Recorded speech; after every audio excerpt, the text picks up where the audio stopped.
The Monster Energy SMX Insider post-race show presented by Bass Pro Shops. What a sight here in Daytona. What a night here in Daytona to witness Eli Tomac do it again.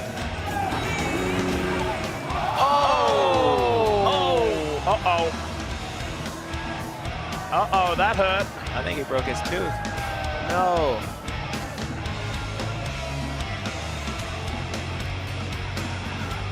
Oh. Man, he's got to go. That is very unfortunate.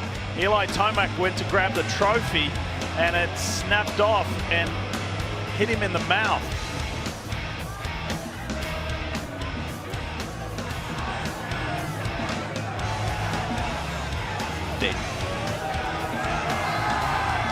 So,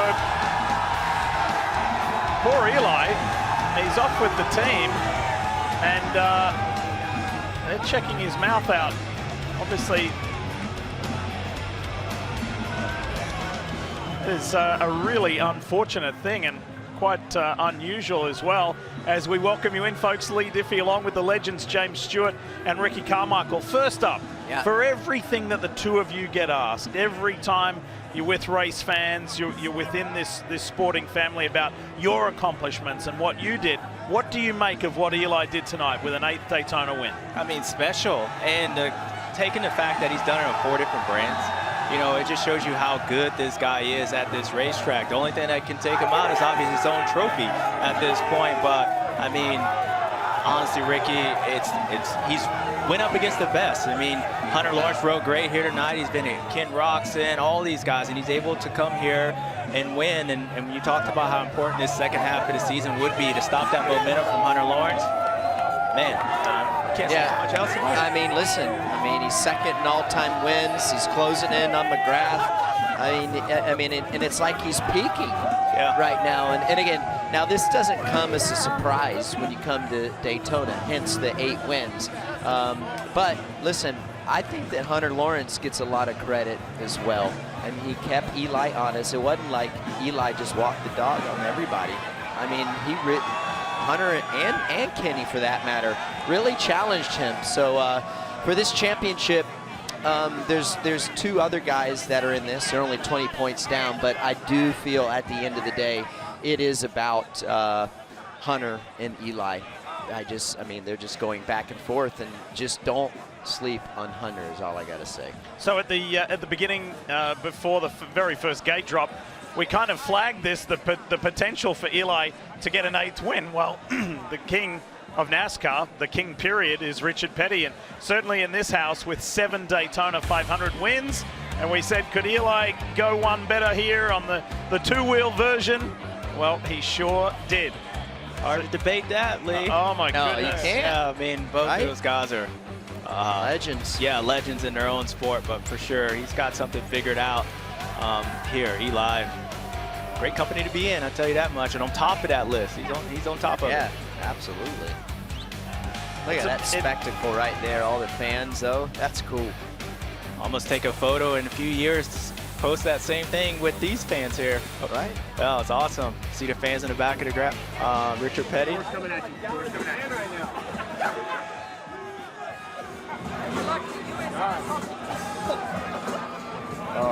They're laughing about something. Well, it's great just to eavesdrop, isn't it, for the team to celebrate it. As Eli greets the fans again.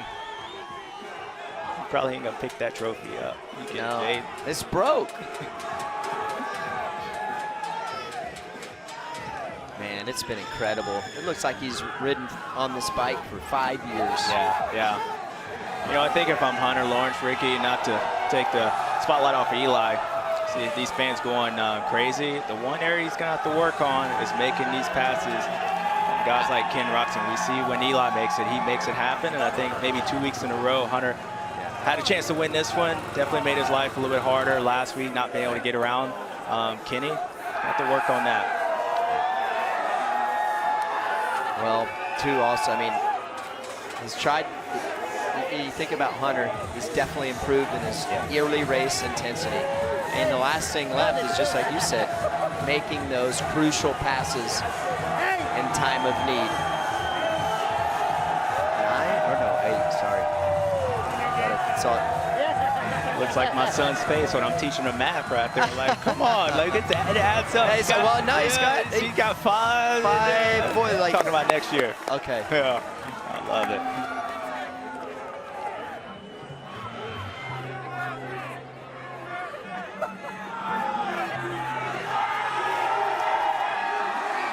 Going to the fans.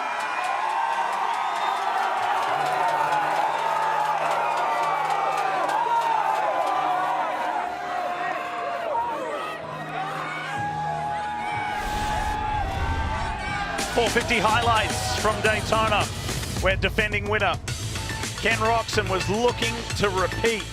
To his right, Hunter Lawrence looking to extend his points lead, and to Roxon's left, Eli Tomac going for a potential 8th. From the start, it was Hunter Lawrence and Ken Roczen blasting out of the gate through that tight first turn, and Roczen opportunistic for the inside move on lap 1. Yeah, pretty much carbon copy of what we had last weekend, a top 4 in our points. It's top 4 in this race, and you knew it was going to be a long one. We talked about early that Cooper Webb, Hunter Lawrence, they all needed to make that pass on Ken Roczen, but the guy that was coming was Eli Tomac. Sense of urgency gets around Cooper Webb early in this race, and he set his sights on that 96, didn't want him getting away. Well, he did, and he set his sights there, but look at Justin Cooper going down early. Ooh, that was a little more violent than what we saw, how we saw it in the race when we showed that replay. Hopefully he will be okay, and that'll pretty much end his night. So then, after Hunter Lawrence was doing a lot of chasing on Ken Roczen, it was Tomac chasing Lawrence. Yeah, Hunter did his best to try to get around Kenny, and Eli just kept closing in, and once he got to Hunter, he made that pass. I think Eli sensed that Hunter was probably going to be more aggressive. He wanted to make that pass, and why not? Once you get around him, this is the same lap or the next lap, gets up next to Kenny here in that split lane, going to put that power down on that KTM. That was all she wrote for the lead back there. Kenny did a good job at scrubbing, but Eli scrubbed his next jump, closes that door, and he was on set sail. Yeah, he drove through that wall jump as well. Look at the gap that he was able to get over Kenny there, and he'll lead this. He'll lead till the end, get his 8th win. But these guys, I tell you what, they kept him honest. They never gave up. That was a close, and a great save by Hunter Lawrence. This is the pass for second. I believe at the end of the day, when you go back and you watch this race over, had he made that pass, say 3 laps earlier, maybe it would have been a closer finish. Jay Dungy's just saying to his rider there, bring it home, bring it home. And Eli Tomac did for an historic 8th time at Daytona Supercross. And you look in that background, Hunter Lawrence crossed that finish line when Eli was landing. Hunter was already across it, so when you talk about how close he was, definitely go back and look, and maybe some things would be different if you're a little bit more aggressive, but still, good ride by all 3 of these guys. Even Ken Roczen, I think, is a solid night for him. For sure. I mean, he hung in there, pretty much for the last 2 laps, and again, it's just tough to beat a guy here when he's won 8 times. Hunter Lawrence in second, the only rider to finish in the top 5, actually the top 4 every race this season. That's impressive. Roczen, then Cooper Webb, a quiet night. Joey Savacci backs up his best result. Aaron Plessinger, that's a much needed result. That's his best of the year, by the way. And the best for Garrett Marchbanks as well. Shane McElrath in the top 10. Justin Hill via the LCQ, and Malcolm Stewart in the top 10. The points after 8 rounds of the 2026 Monster Energy AMA Supercross Championship. Hunter Lawrence retains the red plate, but just by 1. Yeah, no, he did what he needed to do. No surprise, Eli won. I think good ride. Crazy to see Ken Roczen and Cooper Webb tied in the points, but Ricky, I don't know what you think. I feel like those 2 guys are having different mentalities about the way this championship is, even though they're tied. Oh, 100%. Just look at those wins column, and just to show you how important, because of the depth of the field, how important it is. Always important to win, but consistency is really a huge factor this season because of the depth of field. And a night to celebrate too for Garrett Marchbanks. Let's hear from him. He's with Will. Thank you, Lee. He is indeed, and he's a happy man right now, and for good reason. Garrett, here we are at the halfway point through this season, and it's tough to explain to everybody at home just how hard you and the Kawasaki team have been working to get to this 7th place tonight. Is it a sense of relief? Is it achievement? What are you feeling right now as you do this in your rookie year here on a 450? Yeah, no, it feels really rewarding tonight. The team and I have put in a lot of work. They've done an amazing job these last couple weeks. Even though it probably hasn't shown on paper until tonight, it's very rewarding to finally have my career best Supercross finish, finally feel comfortable on the bike for a full main event. I haven't felt like that in some quite time, so it was really nice to finally know we're in a good direction, good point, and I don't know, it was just a lot of fun tonight. I really enjoyed the bike, I enjoyed the track, and proud of this team I'm on. You were telling me before how some of the results have been. What's happened to you after the main event? You've been working that hard, and obviously it's not just your team here, but when a rider hasn't found where they need to be on a bike yet, there's you have to fight harder. Physically, it takes more out of you. Talk to me about what you said before about post-main events earlier on in the season. Yeah, no, it was just super hard. I mean, I was having a hard time gelling with the group of guys I was around, how they raced, and just how the 250, 450 class was. I feel like I was kind of pushing too hard. But also, I was having a hard time just setting on my bike. That was more on me, just on the lack of time on the preseason and how I did things. And, you know, the team also, we were just kind of struggling for a little bit, trying to find something. But we all got together after, I believe it was Houston. We really put our heads down and got to work with it. And I mean, we've done a lot of laps, a lot of testing laps, a lot of days. We're there almost till dark some days, especially this week. Brock put in a lot of time. He was there riding Monday, Tuesday, Wednesday from 9 to dark and legit nighttime. So I'm proud of this team, proud of Brock, proud of everyone, and glad we were able to show some improvement with it. Just to touch on the Brock Tickle stuff, you guys have worked together. He's trained with you now. He's obviously also a test rider. What's that meant, having somebody who has that deeper understanding of you as an athlete and what you're doing? What's that meant to not just the team, but to you personally as an athlete? No, it's huge. I mean, Brock's a past champion. He's rode this bike a lot. He's been on with the Cowie team for 4 years now, so he knows the ins and outs of this bike, and he's done a great job with it. He helped me really from the start of last year with on the 250, and he helped me make the turning point to finally be on the podium and get my career best in outdoors. So for him to be working with me and him working with the 450 guys, it's been huge so far. I'm super pumped to be working with him. He's a great guy, and it's been super fun. He keeps it fun no matter how mad I get. He's always helping me stay positive. Well, I know this is Daytona and it's a bit of his own beast, but I think what we saw from you tonight, Garrett, looks like something that we're going to see moving now into the second half of the season. So congratulations to you and the team for tonight's result. Thank you. Monster Energy SMX World Championship is coming to the Circle City of Indianapolis. Yes, be there, witness history, March 7th for the second Triple Crown of the season, this time in Indy. All the stars will be on track for 6 critical races that will help decide the 2026 title fights. Go to supermotocross.com for tickets and info. 250 East in Daytona. Main event with Pierce Brown on the 163 there, leading the way, proudly displaying the red plate after his win in Arlington to kick off the East Division Championship. Let's get to the action. Yamaha has dominated 250 West and the opening round of 250 East. Would that stay the same? Well, there were plenty non-Yamaha riders trying to change that early on. Yeah, spoiler alert, it's going to change tonight. And coming off that crash, we saw Seth Handmaker go down really hard in that section he just went through, but he's able to get this lead right here and hold on to it.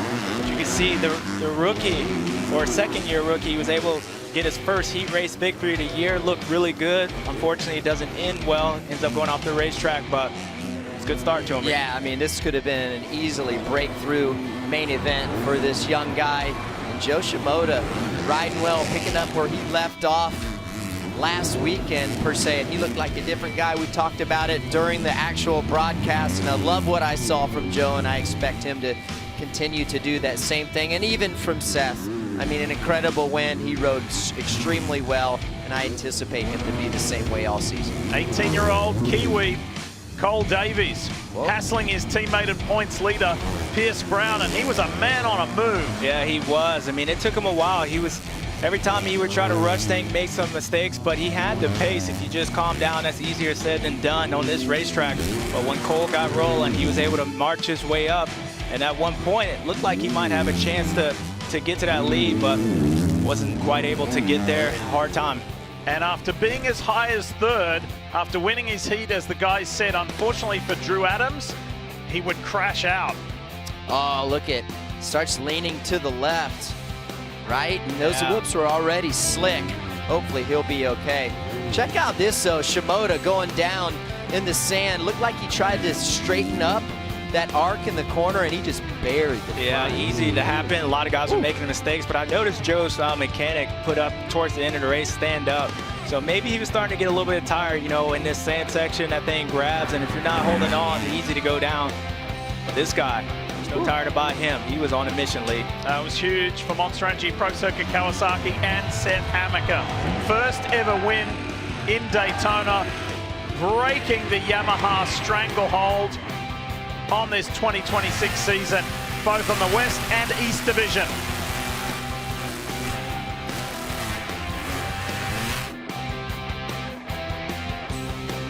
Hammaker flanked by the two Monster Energy Star Yamaha racers in Cole Davies and Pierce Brown. On the podium, Joe Shimoda rallied after that crash in the sand for fourth, and Daxton Bennick a fine fifth. Yeah, a big night for Daxton. Last year he got hurt. He's been having a hard time in his career making it past the second round, so I'm sure he's happy. Good to see him out there healthy and get to that Triple Crown next weekend, see if he can bounce back on the podium. The rookie there, Caden Dudney, he got 11th, and Simonson, another top 10. That Club MX Yamaha team doing well. Cody Schott getting in there, 6th place too. And Colin Park, hey, he had a great finish last week as well. Great to see those younger guys getting up there. Nate Thrasher, 11th last week, 7th in Daytona. Unfortunately for Drew Adams, when he crashed out, was 22nd and the final position there of this Daytona main event. 2 rounds in to the 250 East Division title fight, and with a first and a third, Pierce Brown leads the way. Yeah, Pierce did a great job. I mean, he looked good in the heat race. You know, things got a little tough for him in the main event, but he still held on to that points lead, and I'm sure if you asked him, you'll be leading this point after Daytona, I'm sure he would have took that before the season, especially where he came off that injury last year. I agree 100%, James. It's and really a great ride. I mean, again, we go back to that crash last year and where he is at. I mean, just incredible, a great story. All right, let's check in with Jason Thomas. JT? Thank you, Lee. Well, a lot happening down here. As you can see, a whole crowd still behind me. I got to see Eli Tomac's broken tooth, the actual part of the tooth. I got to see that, so I can confirm it is broken. But I want to talk a little bit about this starting gate, and you guys are covering the 250 class there. We saw Jalik Swoll get penalized 2 positions for trying to kind of landscape the front end of the gate, and I want to show you why. Now, Daytona deteriorates. That's been the story all night. These guys talked about how difficult the track was. Look at these starting gates after the main event. This is like the Mariana Trench on the other side of the front gate here, and this is why these guys were trying to manipulate the front end, and Jalik, basically what he's doing is pulling over the front of the gate and using his rear tire to try to build a smoother rut. But these huge holes dictated the start tonight. Guys, you heard Pierce Brown say he gambled on the starting gate because they're trying to make difficult choices about where to start. He probably went either severe inside or severe outside trying to dodge these holes. But this type of Daytona racetrack, track position was so important. And those guys, Roxon, Webb, Eli Tomac, and Hunter Lawrence all got in the top 4 early, and it gave us a great race. But this is a microcosm. This hole right in front of the gate is a microcosm of what Daytona is all about. And those guys got through it tonight, and this is a great race for a reason. Congrats to Eli Tomac. I'm sorry about your tooth, and I'm never going to give away the story that I got to see Eli Tomac's tooth after his 8th win. Send it back to you guys. Great stuff, JT. Let's talk tickets for the 2026 SMX playoffs, because they're on sale now at supermotocross.com. You can be there in person either in Columbus, LA, or the brand new venue, Thunder Ridge Arena, Nature Arena in Ridgedale, Missouri. Go to supermotocross.com. That's the place to get your tickets for the 3 races to complete the 2026 SMX World Championship.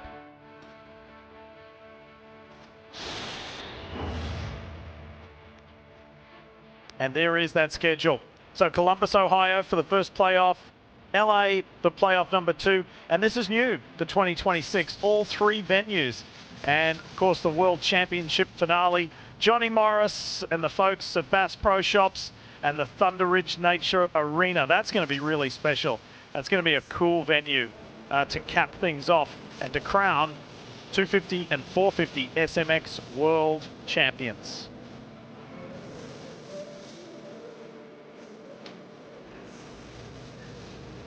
Seth Hammaker soaking up the adulation, and so he should, after falling twice, falling in qualifying, falling in his heat, comes back to win, and that takes us to the manufacturer points, both 450 and 250 combined. Yamaha on top, but a good night for Kawasaki here tonight.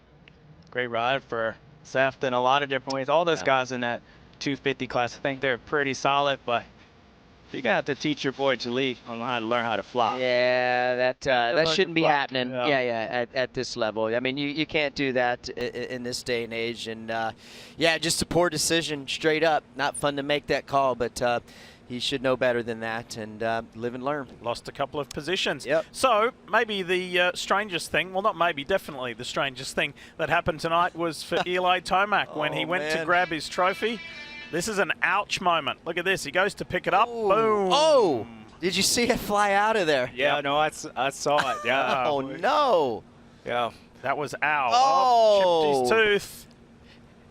You were talking about the guys in a good place of mind. Like, there you go. He's still smiling. He's like a hockey player out there. Yeah. That's right. That's right. I hate that for you, E.T.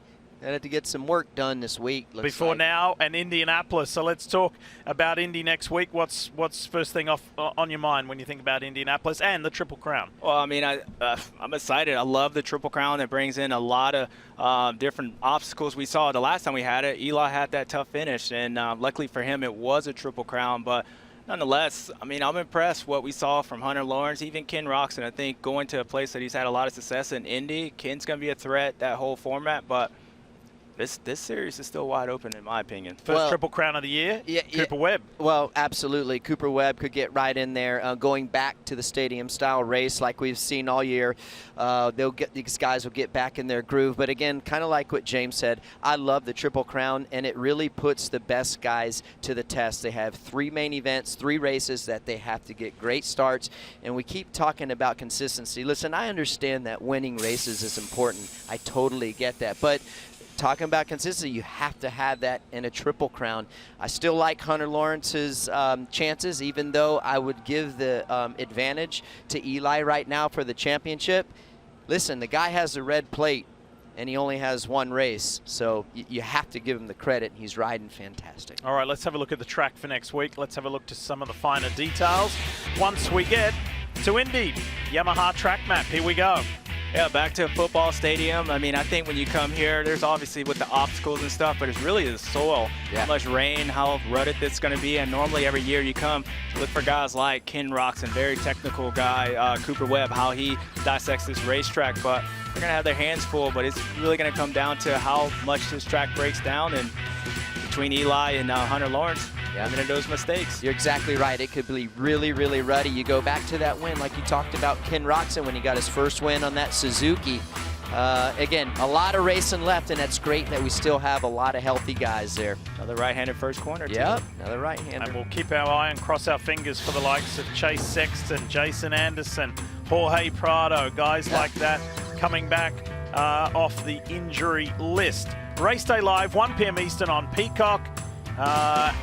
Gate drop 7 p.m. on Peacock. And of course, we'll bring you the Insider post-race show presented by Bass Pro Shops outside the US SMX Video Pass. As always, that's a wrap on Daytona. What a night. Unfortunately, accompanying his 8th Daytona win, Eli Tomac we'll have a trip to the dentist. Glad to have you back from Cortino, and great job at the Olympics. Thanks. It was fun. Yes. It's great to be back, and great to see these guys doing their work. Seth Hammaker, Eli Tomac. Every trip, every time to Daytona is special, but when you did what this guy did tonight, that's something incredible.